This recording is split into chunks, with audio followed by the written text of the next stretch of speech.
If you want actual housing market data instead of somebody reading the news to you, or even worse yet, yelling a bunch of opinion at you for 10 minutes straight, you need to watch this YouTube video. Hey there, Christian Walsh, real estate agent with Wire Associates. We've been helping buyers and sellers with the actual and factual about the housing market, and we're here with another one of our every 2-week updates. It's 2 weeks into November. We can't wait for Thanksgiving next week, but before we dive into the turkey, you need to see the housing market data. We're going to run through the actual numbers for 6 of SoCal's counties. So if you're ready to dive into the absolute newest single family and multifamily housing market numbers for Los Angeles, Orange County, Riverside, San Diego, San Bernardino, and Ventura counties, hit that like button.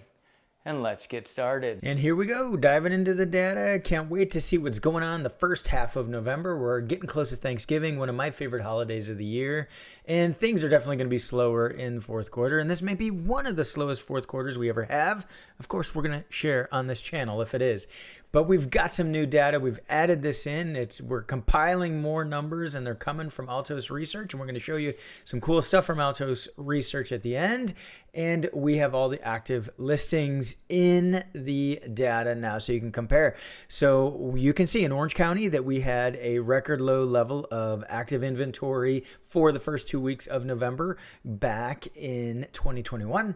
And you can see the peak that we had in 2018 and how that has gone down. We're back up. We're over 2020 levels, not much higher. But let's get that out of the way so we can see what's going on with other data. We need to take a look at the sold. That's old news. Sold are at record lows. This fourth quarter, we will probably have the lowest number of sales maybe ever in Southern California. Then the number of properties going under contract, that is at a record low. We can see that as well. We can see that just not as many people putting a house into escrow, and for obvious reason, interest rates are up. Though there was some good news last week with inflation, and it's just a little bit of good news, not major good news, but rates have dropped a little bit. So that's good to hear. We can see pending sales are way down half of 2020 levels. And then new listings, of course, as we've been talking about, those are down as well. And that is what is keeping the total active inventory low. So as long as the listings stay low, it's not going to be an extreme fire sale for buyers out there. But it's important you keep tracking this, buyers. Moving into Los Angeles, we can see that inventory is up. It's somewhere between 2019 and 2020 levels, but pending sales are down. We'll get the active inventory out of the way so you can see that. But you can see here, look at just how low pending sales are, way, way down. And you can see that listings are down as well. The gap between pending sales and new listings is similar to 2020. But if you go back and look at the total inventory while you're out there shopping, there is more inventory now in Los Angeles. We'll show you later on that inventory levels actually are dropping. It's not going up, which if inventory levels go up, that's where we're starting to see the big price drops.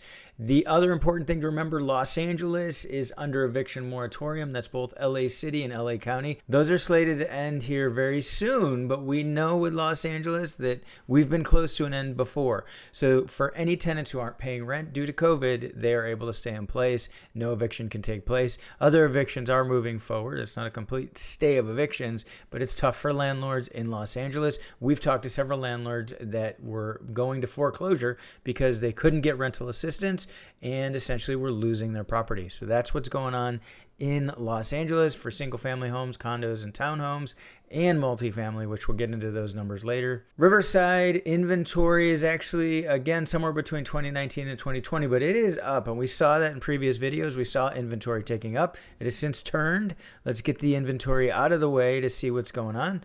And again, down in pending sales, down in new listings. So those numbers are close together.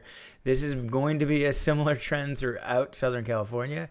Inventory up, not to 2019 levels in San Bernardino, and pending sales and new listings down. So you're noticing this pattern. A lot of sellers are holding off from listing right now because it's not a great market out there for sellers, theoretically. Same thing in Ventura. Ventura inventory is up.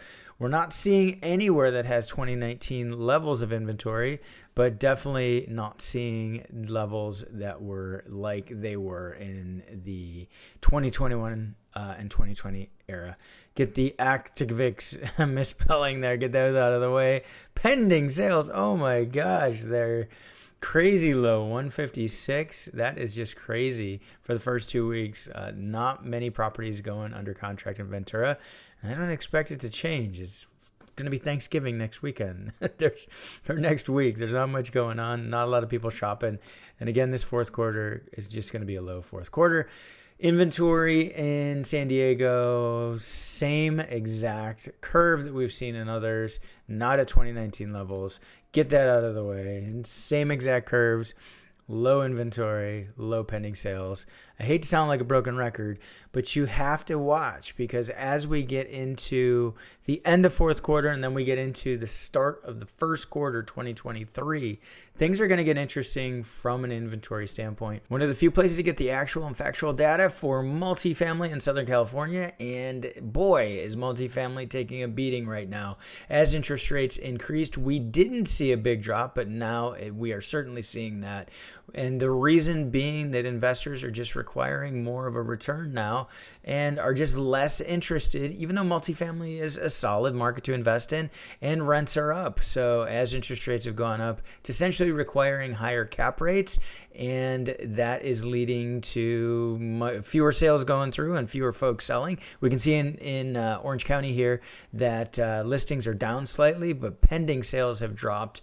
We're at half of pending sales for many years in the past. So this is certainly a slow time for multifamily in Orange County, and with inventory where it is, when a property comes to the market, it's going to need to be well priced for an investor to jump in. As always, the turnkey building with the most income is going to win in any market, but the buildings that have deferred maintenance need more work, and the buildings where tenants are paying low rents or maybe not all paying rent, they're going to take a big haircut in a market like this when inventory and demand are so far apart. Moving into Los Angeles, remember Los Angeles, as mentioned in the single family section, is under eviction moratorium for LA City and LA County.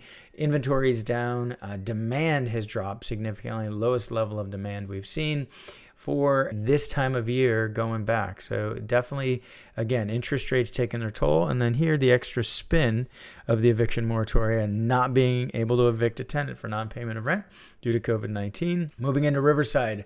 Wow, big drop in pending sales. Look at the year-over-year drop. Now, of course, 2021 was an abnormal year, but that is a massive drop. Only 3 properties went into escrow in the first 2 weeks of November.